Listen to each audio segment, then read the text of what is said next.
개혁가인 마르틴 루터는 말합니다. 나는 내 손으로 많은 것을 붙잡고 있었지만 모두 잃어버리고 말았다. 하지만 내가 하나님의 손에 놓아둔 것은 아무것도 잃지 않았다. 여러분, 요즘 무엇을 붙잡고 사십니까? 내 손에 무엇을 넣기 위해 그토록 열심히 사십니까? 내가 소중히 여기는 우리의 자녀, 가정, 직장, 재정, 건강, 이것들은 내 손에 있을 때 결코 안전하지 않습니다. 루터가 말하듯이 내가 아무리 세게 그것들을 움켜잡고 있다 할지라도 그것들을 잃어버릴 수 있습니다. 이것들이 가장 안전하게 지켜지는 자리는 내 손이 아니라 하나님의 손입니다. 하나님의 손에 놓아둔 것은 아무것도 잃지 않습니다. 여러분, 그것들을 어디에 놓아두고 사시겠습니까? 오늘 본문 1절을 보십시다. 그때 헤롯 왕이 손을 들어 교회 중에서 몇 사람을 해하려 하여. 오늘 본문은 헤롯 왕이 자신의 손을 들어 교회를 핍박하는 것으로 시작합니다. 그런데 오늘 본문 직전에 어떤 일이 있었는 줄 아십니까? 11장 19절부터 보시면 이방 땅인 안디옥에 무명의 몇 사람에 의해 복음이 전해지고 교회가 세워지고 많은 이들이 주께로 돌아옵니다. 이 모든 일들이 어떻게 가능했는가? 11장 21절을 보십시오. 주의 손이 그들과 함께 하심에 수많은 사람들이 믿고 주께 돌아오더라. 주님의 손이 그들과 함께 합니다. 주의 손이 그들과 함께 하시자 복음이 힘있게 선포되고 교회가 든든히 세워지며 많은 자들이 믿고 주께 돌아옵니다. 그들에게 특별한 프로그램이나 훌륭한 개척 전략이 있어서가 아니라 주의 손이 그들과 함께 하자 이런 생명의 역사가 나타납니다. 여러분, 사도행전의 저자인 누가가 주님의 손과 헤롯의 손을 의도적으로 대조하여 기록하고 있는 것이 보이십니까? 오늘 헤롯이 손을 들어 교회 중에 몇 사람을 해하려 합니다. 야고보 사도가 이미 그의 손에 죽임을 당했습니다. 베드로 사도도 그의 손에 의해 감옥에 갇혔습니다. 그의 손에 의해 교회가 무너질 것처럼 보입니다. 그런데 누가는 그 전에 이미 진짜 이 땅을 통치하시고 특별히 교회를 이끌어 가시는 주님의 손을 우리에게 보여줍니다. 여러분, 이 땅의 죄악과 고통들을 볼 때 이 땅이 헤롯의 손에 잡혀 있는 것처럼 느껴질 때가 있습니다. 헤롯의 손에 의해 우리의 삶이 무너지는 것처럼 느껴질 때가 있습니다. 그 헤롯의 손으로 인해 내 삶에 두려움과 절망과 우울이 찾아올 때가 있습니다. 제가 스포일러가 되어 결말을 미리 말씀드립니다. 오늘 본문에서 주님의 손과 헤롯의 손이 대결을 벌입니다. 지금도 주님의 손과 세상 공중권세 잡은 사단의 손은 싸우고 있습니다. 여러분, 영적인 싸움이 정말로 있습니다. 그런데 여러분, 주님의 손과 이 사단의 공중권세 잡은 이 사단의 손, 이 두 손의 팔씨름의 결말이 어느 쪽의 승리로 끝나는 줄 아십니까? 주님의 손의 승리로 끝납니다. 오늘 본문도 그 결말을 살짝 보여줍니다. 주님의 손에 의해 베드로는 기적적으로 옥에서 풀려나지만 헤롯은 비참하게 죽음을 맞이합니다. 12장 23절을 보십시오. 헤롯이 영광을 하나님께로 돌리지 아니하므로 주의 사자가 곧 친히 벌레에게 먹혀 죽으니라. 세상을 보고 있으면 악한 세상의 손이 이기는 것처럼 보입니다. 그런데 여러분, 한번 생각해 보십시오. 한 편의 드라마, 한 편의 영화를 봐도 언제나 반전이 있지 않습니까? 하물며 하나님이 이끌어 가시는 이 거대한 구원의 드라마의 반전은 어떠하겠습니까? 세상이 악으로 가득 차서 하나님 나라의 의와 공의와 진리가 보이지 않습니다. 교회는 복음의 생명력과 소금의 짠맛을 다 잃어버린 채 세상과 별 구별됨 없이 세상에 짓밟히는 것처럼 보입니다. 그렇게 끝날 것처럼 보입니다. 그런데 여러분, 하나님이 이끄시는 이 구원 역사 드라마의 끝은 승리와 완성입니다. 성경을 보십시오. 하나님의 완전한 승리를 성경이, 특별히 요한계시록이 분명하게 우리에게 선포합니다. 주님의 나라가 이 땅에 임할 것입니다. 모든 악은 하나님의 두려운 심판 앞에 흔적조차 없이 사라지고 완전한 하나님의 통치와 하나님의 주권으로 다스려지는 하나님 나라가 임할 것입니다. 여러분, 그 하나님의 나라가 오고 있습니다. 그 하나님의 나라가 정말로 임하고 있습니다. 예수님이 말씀하지 않으십니까? 때가 찼고 하나님의 나라가 가까이 왔으니 회개하고 복음을 믿으라. 하나님의 나라가 가까이 왔다고 예수님이 말씀하십니다. 하나님 나라가 가까이 왔기에, 오고 있기에 우리가 반드시 해야 할 일은 회개하고 삶의 방향을 바꾸고 복음을 믿는 그 복음의 원리대로 사는 것입니다. 여러분, 예수님이 말씀하시는 하나님 나라, 천국을 정말로 믿으십니까? 이 땅의 삶이 끝이 아니라 하나님이 약속하시는 하나님 나라, 영원한 천국이 있는 것을 믿으십니까? 그렇다면 예수님의 이 외침과 같이 회개하고 복음을 믿어야 합니다. 삶의 방향을 바꾸고 세상과는 다른 복음의 원리로 사는 이 일들이 우리의 삶에 예수님이 말씀하시는 천국 하나님 나라를 믿는 자들에게는 반드시 있어야 합니다. 여러분, 이 결말을 알고도 헤롯의 손을 붙잡으시겠습니까? 잠시 주어지는 쾌락과 거짓 만족에 눈이 멀어 세상의 손을 붙잡으시겠습니까? 오늘 주님의 손을 다시 붙잡으십시다. 오늘은 주님의 손을 붙잡고 있는 초대교회와 베드로의 모습을 같이 살펴보기 원합니다. 첫째로, 주님의 손을 붙잡고 있는 초대교회는 위기 가운데 기도합니다. 우리 5절 말씀 다시 한번 읽습니다. 5절입니다. 시작.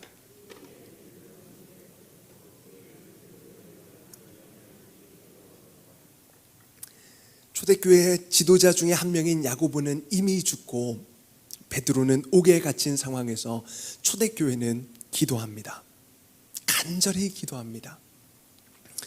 여러분, 뭐라고 기도했을까요?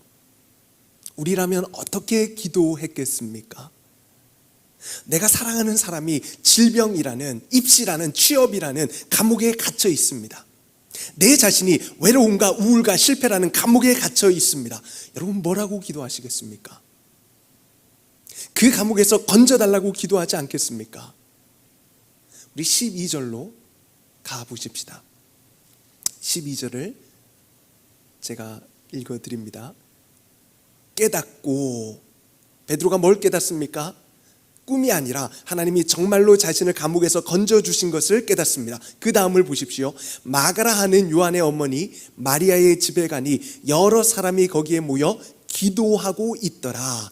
하나님의 역사로 감옥을 빠져나온 베드로가 마리아의 집으로 갑니다. 그 집에는 여러 사람이 모여 베드로를 위해 기도하고 있습니다. 베드로가 그 집의 문을 두드리자 로데라는 여자아이가 나옵니다. 14절과 15절을 보십시오. 베드로의 음성인 줄 알고 기뻐하여 문을 미처 열지 못하고 달려 들어가 말하되 베드로가 대문 밖에 섰더라 하니, 그러자 기도하고 있던 초대교회 성도들의 반응이 무엇입니까? 15절입니다. 그들이 말하되 내가 미쳤다 하나, 여자아이는 힘써 말하되 참말이라 하니 그들이 말하되 그러면 그의 천사라 하더라. 감옥에 있던 베드로가 지금 문 앞에 있다는 말에 사람들이 믿지를 않습니다. 네가 미쳤다라고 말합니다. 여러분, 이들이 지금 뭐 하고 있습니까? 기도하고 있습니다. 베드로를 위해 간절히 기도하고 있습니다. 합심하여 부르짖어 기도하고 있습니다. 만약에 이들이 모여서 기도한 내용이 하나님, 우리 베드로 사도를 기적적인 방법으로 이 감옥에서 꺼내 주십시오, 건져 주십시오라고 기도한 거였다면 이 초대교회 성도들은 입으로는 기도하지만 그 기도의 응답에 대해 아무런 기대도 아무런 믿음도 없이 기도한 것이 됩니다. 기도의 응답으로 베드로가 문 앞에 있다고 하는데 네가 미쳤다라고 말하고 있지 않습니까? 여러분, 당시 목숨을 걸고 예수님을 믿었던 초대교회 성도들이 그런 불신앙의 기도, 위선적인 기도를 드렸겠습니까? 아니라고 생각합니다. 그러면 베드로가 옥에 갇힌 상황에서 도대체 초대교회 성도들은 무엇을 기도하였는가? 베드로가 옥에 갇힌 것은 이번이 처음이 아닙니다. 사도행전 4장을 보면 복음을 전하다가 베드로가 옥에 갇힙니다. 우리 4장 23절로 가보십시다. 조금만 넘기셔서 사도행전 4장 23절입니다. 23절을 보면 옥에서 풀려난 베드로가 그 동료들, 즉 초대교회 성도들에게 가서 간증합니다. 그리고 뭐 하는 줄 아십니까? 기도합니다. 그 기도의 내용이 29절에서 30절에 기록되어져 있습니다. 하나님의 기적적인 방법으로 감옥을 나온 베드로와 초대교회의 기도의 제목입니다. 우리 29절과 30절 같이 한번 읽습니다. 시작.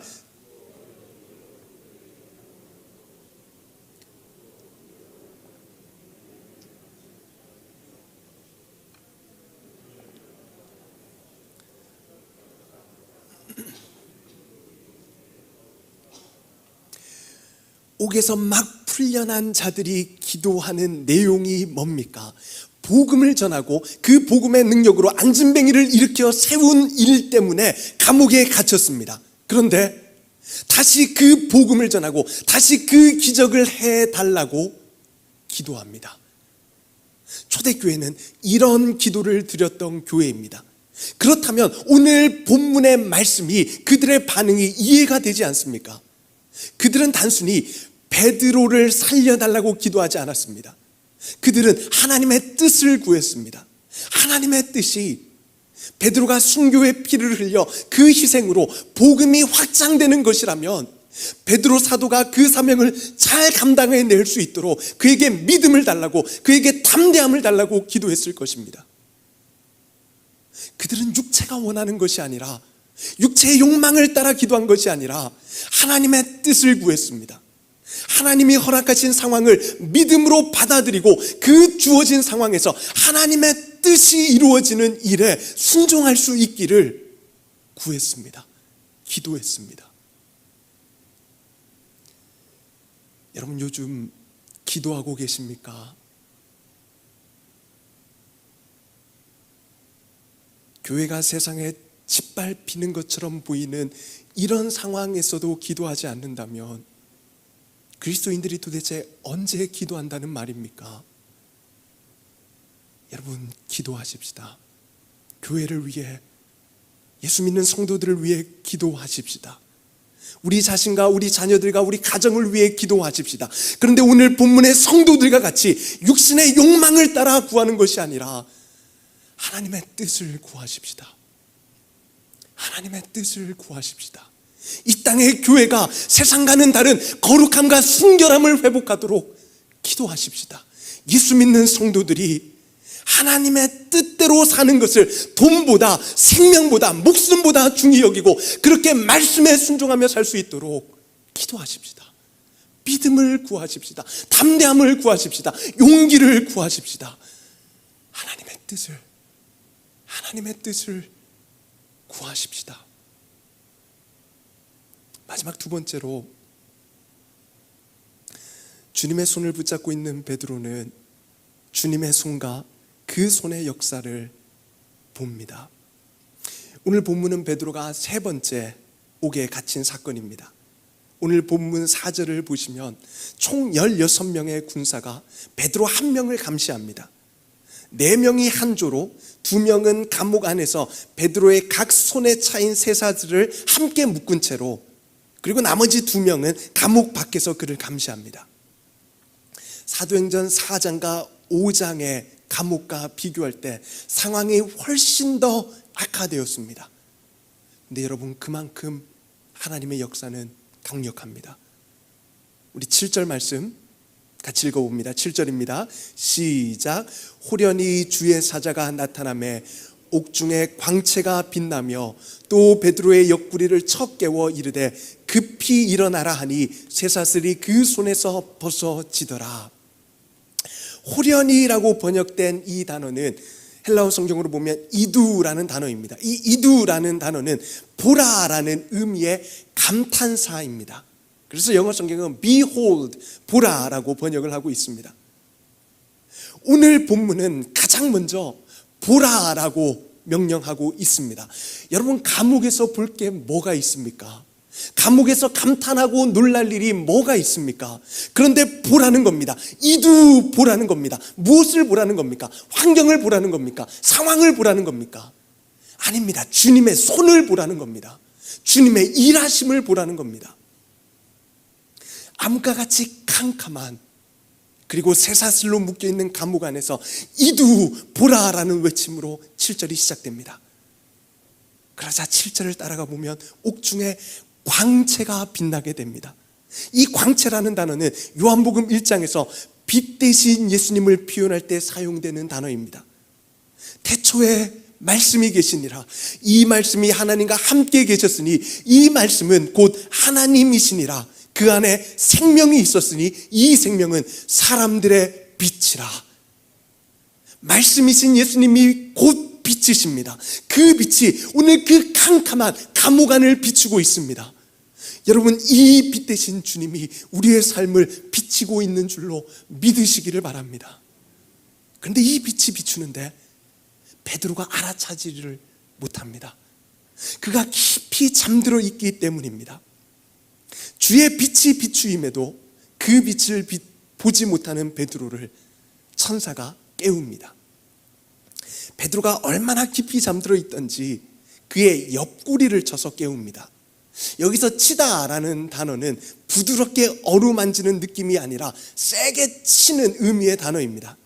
누가복음 24장을 보면 예수님을 잡으러 온 무리를 보고 베드로가 주여 우리가 칼로 치리까 라고 할 때 이 치다라는 단어가 바로 오늘 천사가 베드로의 옆구리를 칠 때 사용되는 단어입니다.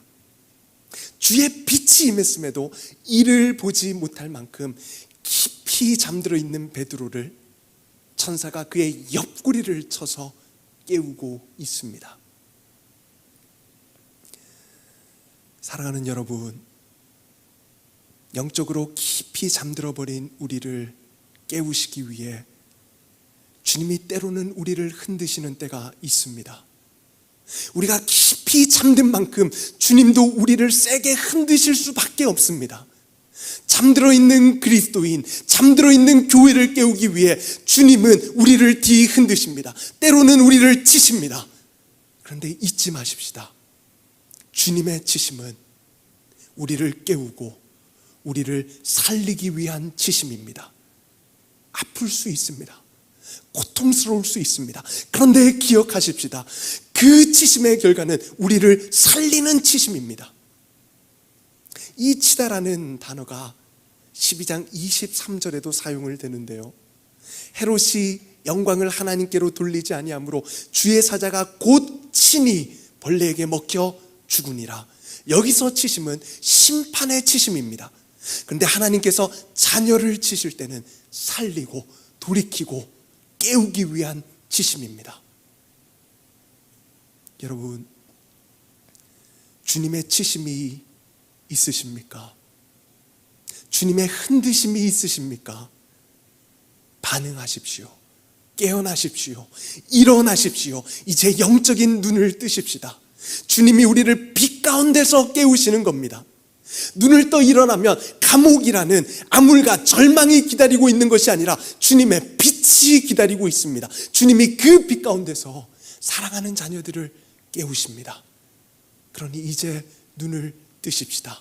주님이 빛 가운데 사랑하는 자녀들을 깨우십니다. 천사가 잠에서 깨어난 베드로에게 말합니다. 8절을 보십시오. 천사가 이르되 띠를 띠고 신을 신으라.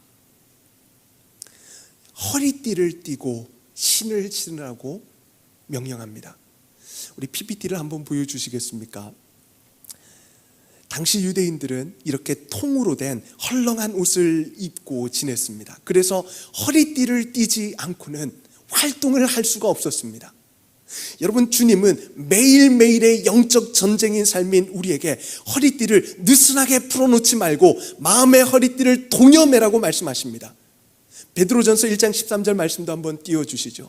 그러므로 PPT, 그러므로 너희 마음의 허리를 동이고 근신하여 예수 그리스도께서 나타나실 때에 너희에게 가져다 주실 은혜를 온전히 바랄지어다. 세상의 사슬에서 풀려난 후에 우리는 마음의 허리띠를 매야 합니다. 골로새서 3장에서 말하는 것처럼 사랑의 띠로 우리 자신을 매야 합니다. 평안에 매는 줄로 우리 자신을 동여 매야 합니다. 예수님의 진리로 우리 허리를 단단히 동여 매야 합니다. 그런데 우리의 문제가 무엇입니까? 예수 믿고 죄의 사슬에서 풀려났다고 말합니다. 맞습니다. 예수님을 믿는 믿음으로 우리는 구원받고 죄의 사슬에서 풀려납니다. 그런데 그 후에 사랑으로, 평안으로, 진리로 허리를 동여매지 않습니다.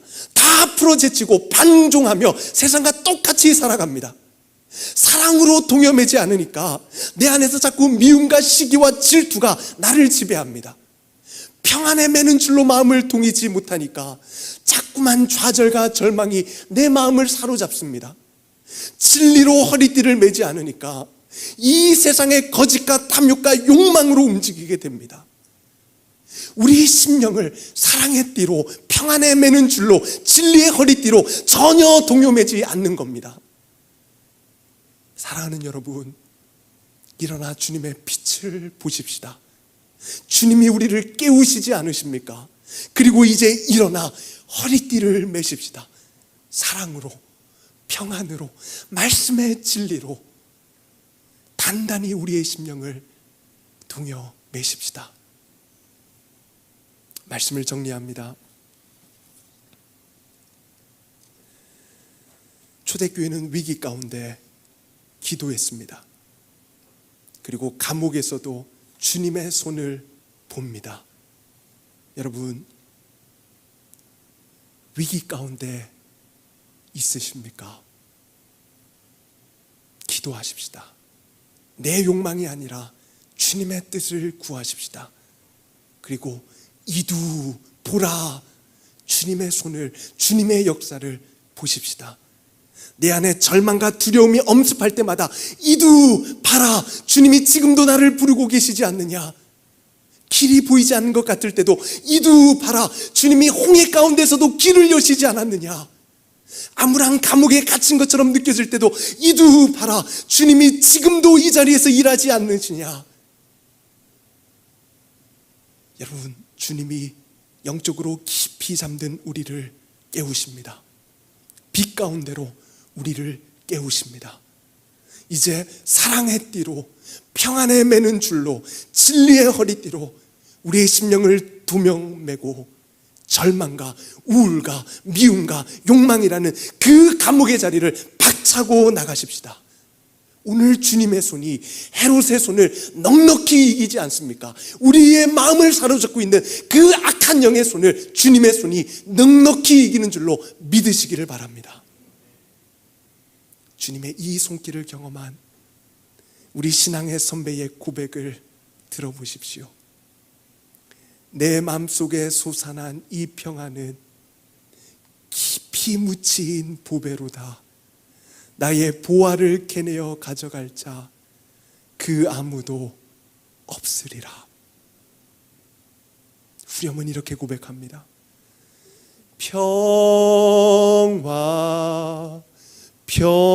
평화로다.